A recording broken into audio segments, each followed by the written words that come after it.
హైదరాబాద్ మాదాపూర్లోని ఖానామేట్ దగ్గర తీవ్ర ఉద్రిక్తత నెలకొంది. అర్ధనారీశ్వర ఆలయం వెలుపల నిర్మించిన షాపుల్ని హైడ్రా కూల్చివేయడంతో ఆలయ సిబ్బంది స్థానికులు అధికారులతో వాగ్వాదానికి దిగారు. మాదాపూర్ ఖానామేట్ సర్వే నెంబర్ 55లో ఈ కూల్చివేతలు జరిగాయి. ఆలయం వెలుపల రోడ్లపై ఉన్న షాపుల్ని హైడ్రా అధికారులు కూల్చివేశారు. ఎలాంటి నోటీసులు ఇవ్వకుండానే కూల్చివేతలు చేపట్టారంటున్న స్థానికులు ఆరోపిస్తున్నారు. స్టేటస్ కో ఉండగా దౌర్జన్యంగా ఎలా కూల్చివేస్తారని ప్రశ్నిస్తున్నారు.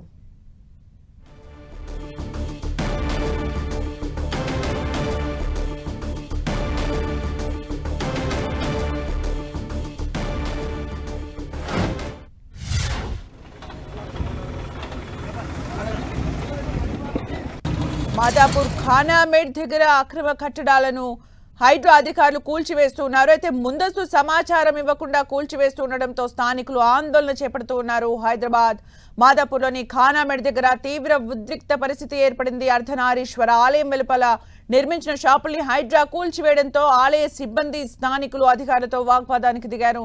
మాదాపూర్ ఖానామేట్ సర్వే నెంబర్ 55లో ఈ కూల్చివేతలు జరిగాయి. ఆలయం వెలుపల రోడ్లపై ఉన్న షాపుల్ని హైడ్రా అధికారులు కూల్చివేశారు. ఎలాంటి నోటీసులు ఇవ్వకుండానే కూల్చివేతలు చేపట్టారంటూ స్థానికులు ఆరోపిస్తున్నారు. స్టేటస్ కో ఉండగా దౌర్జన్యంగా ఎలా కూల్చివేస్తారని ప్రశ్నిస్తున్నారు.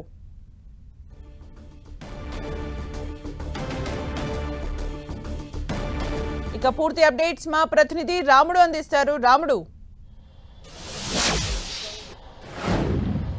ఎస్, మాదాపూర్ సమీపంలో ఉండేటువంటి ఈ భూమి చాలా విలువైనటువంటి భూమి. అయితే అక్కడ ఉండేటువంటి నామమాత్రంగా ఏర్పాటు చేసినటువంటి సెట్స్ కానీ కొన్ని పర్మనెంట్గా ఏర్పాటు చేసినటువంటి స్ట్రక్చర్స్ని కానీ పూర్తి స్థాయిలో అధికారులు కూల్చివేశారు. హైడ్రా అధికారులు మనం చూస్తే ఈ ఖానామేట్ విలేజ్కు సంబంధించి చాలా ప్రభుత్వ భూమి ఉంది. అదేవిధంగా హెచ్ఐసికి సంబంధించినటువంటి భూములు, దాంతోపాటు చెరువు శిఖం భూములు కూడా చాలా ఎక్కువగా ఉన్నాయి. ఇక్కడ దాదాపు 11 ఎకరాలకు సంబంధించినటువంటి భూమి అంతా కూడా కబ్జా అయినటువంటి గుర్తించినటువంటి అధికారులు వాళ్ళకు ఇప్పటికే తెలియజేశారు. దఫాలుగా తెలియజేసిన తర్వాత ఒక్కసారిగా భారీ బందోబస్తుతో వెళ్ళి ఈ రోజు వాటిని కూల్చడం జరిగింది. దీని విలువ కూడా చాలా ఎక్కువగా ఉన్నట్టుగా అధికారులు చెప్తున్నటువంటి పరిస్థితి. దాదాపు 2200 కోట్ల రూపాయల విలువ కలిగినటువంటి ఆస్తిగా చెప్తున్నారు. ఈ ప్రభుత్వానికి సంబంధించినటువంటి చెరువులు అదేవిధంగా పార్కుల విషయంలో గడిచినటువంటి కొద్ది రోజులుగా చాలా యాక్టివ్గా హైడ్రా ఫోకస్ పెట్టింది. మన పండుగలు, ఆ సీజన్ వర్షాలు, అదేవిధంగా పండుగలు అయిపోయిన తర్వాత చాలా ఫోకస్డ్గా పనిచేస్తుంది. వచ్చిన ప్రతి ఫిర్యాదును క్షుణ్ణంగా పరిశీలించి దానికి ఏమైనా టెక్నికల్ ప్రాబ్లమ్స్ ఏమైనా ఉన్నాయా, కోర్టు పరిధిలో అదేమైనా కేసులు ఉన్నాయా అనేటువంటి అంశాలను అన్నింటినీ కనుక్కొని వాటన్నిటిని కూడా కూల్చివేస్తున్నారు. వెంటనే ఫెన్సింగ్ కూడా చేస్తున్నారు. మళ్ళీ కబ్జా చేయకుండా అవసరమైనటువంటి పద్ధతిలో ఫెన్సింగ్ చేస్తున్నారు. గడిచినటువంటి వారం రోజుల వ్యవధిలో కోట్లాది రూపాయల విలువైనటువంటి ల్యాండ్స్ని మొత్తం కూడా ప్రభుత్వం ఆధీనంలోకి హైడ్రా తీసుకుంది. ఎలాంటి ఇబ్బందులు లేకుండా ఉండేందుకోసం పోలీసులు గట్టి బందోబస్తును ఏర్పాటు చేసి ఎలాంటి అవాంఛనీయ ఘటనలు జరగకుండా చర్యలు తీసుకోవడం జరిగింది. అందులో భాగంగా ఈ రోజు అయితే దాదాపు 2200 కోట్ల విలువైనటువంటి 11 ఎకరాల భూమిని స్వాధీనంలోకి హైడ్రా తీసుకుంది. అంటే రాముడు ఎలాంటి నోటీసులు ఇవ్వలేదు అంటూ, అలాగే స్టేటస్ కో ఉంది అంటూ కూడా స్థానికులు చెప్తూ ఉన్నారు. దానికి సంబంధించిన అప్డేట్స్ ఏంటి? ఎస్, కొన్ని సందర్భాల్లో ఆ విధమైనటువంటి వాదనలు వస్తున్నాయి.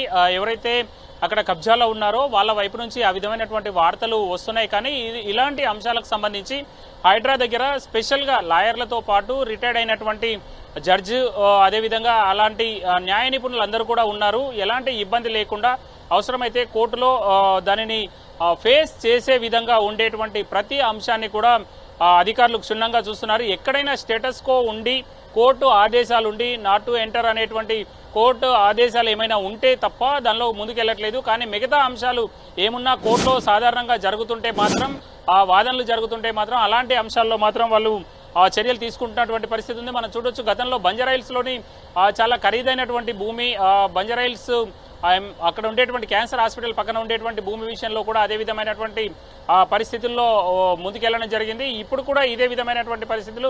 ఇవే కాకుండా అనేక పార్కు స్థలాల్లో కూడా బై నెంబర్లు ఇచ్చి వేరే వాళ్ళు విక్రయించినటువంటి భూములు ఉన్నాయి. ఆ తర్వాత లేఅవుట్లో పరిశీలించినప్పుడు కానీ, అదేవిధంగా నిర్మాణ అనుమతులను వీటన్నింటినీ పరిశీలించినప్పుడు కానీ అది కబ్జాకు గురి అయింది అనేది క్లియర్గా గుర్తిస్తే మాత్రం హైడ్రా అధికారులు అలాంటి భూములను పూర్తిగా రోడ్లు, అదేవిధంగా నాలాలు, దాంతోపాటు పార్కులు, ఇదే విధమైనటువంటి చెరువు ల్యాండ్స్ ప్రభుత్వ భూములు ఏమున్నా కూడా వాటిని పూర్తిగా ప్రభుత్వ ఆధీనంలోకి తీసుకుంటున్నారు. ఇంకొకటి దాన్ని ప్రభుత్వం ఆధీనంలోకి తీసుకొని ప్రొటెక్ట్ చేస్తున్నారు. ఏమైనా అవసరమైతే ప్రభుత్వం వైపు నుంచి లీగల్గా వెళ్ళడానికి కూడా ప్లాన్ చేశారు. కాబట్టి ప్రభుత్వం వైపు నుంచి హైడ్రాకు ఆ విధమైనటువంటి సహకారం అందుతుంది. కాబట్టి ఒకవైపు కొన్ని ఆరోపణలు వస్తున్నా కూడా అలాంటి అంశాల పట్ల చాలా వేగంగా అధికారులు ముందుకు వెళ్తున్నటువంటి పరిస్థితిని మనం చూడొచ్చు.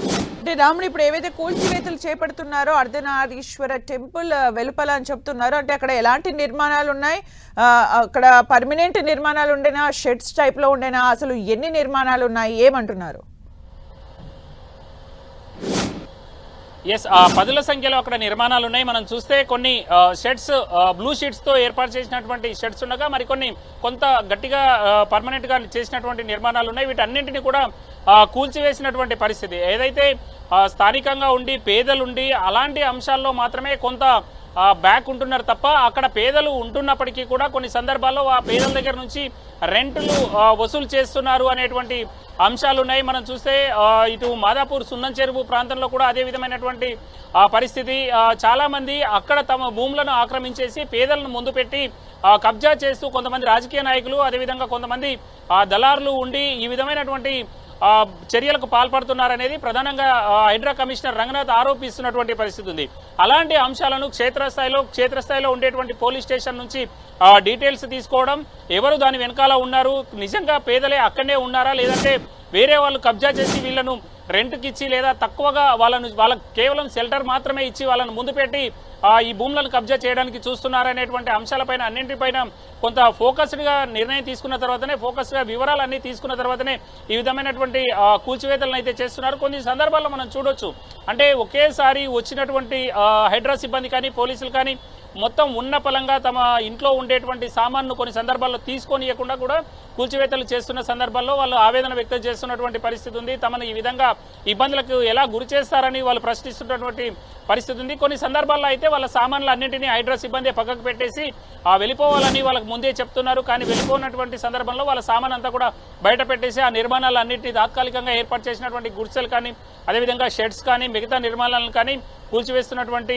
పరిస్థితి ఉంది. అక్కడ భారీగా బ్లూ షీట్స్ తో ఏర్పాటు చేసినటువంటి షెడ్స్ అయితే మాత్రం మనం ఆ చెరువు పరిసర ప్రాంతాల్లో అంతా కూడా చూడొచ్చు. దాదాపు 11 ఎకరాల పరిధిలో ఆ నిర్మాణాలు జరిగినట్టుగా అధికారులు చెప్తున్నారు. దాని వాల్యూ అయితే 2200 కోట్ల వరకు ఉంటున్నట్టుగా వాళ్ళు అంచనా వేస్తున్నటువంటి పరిస్థితి ఉంది. హైడ్రా.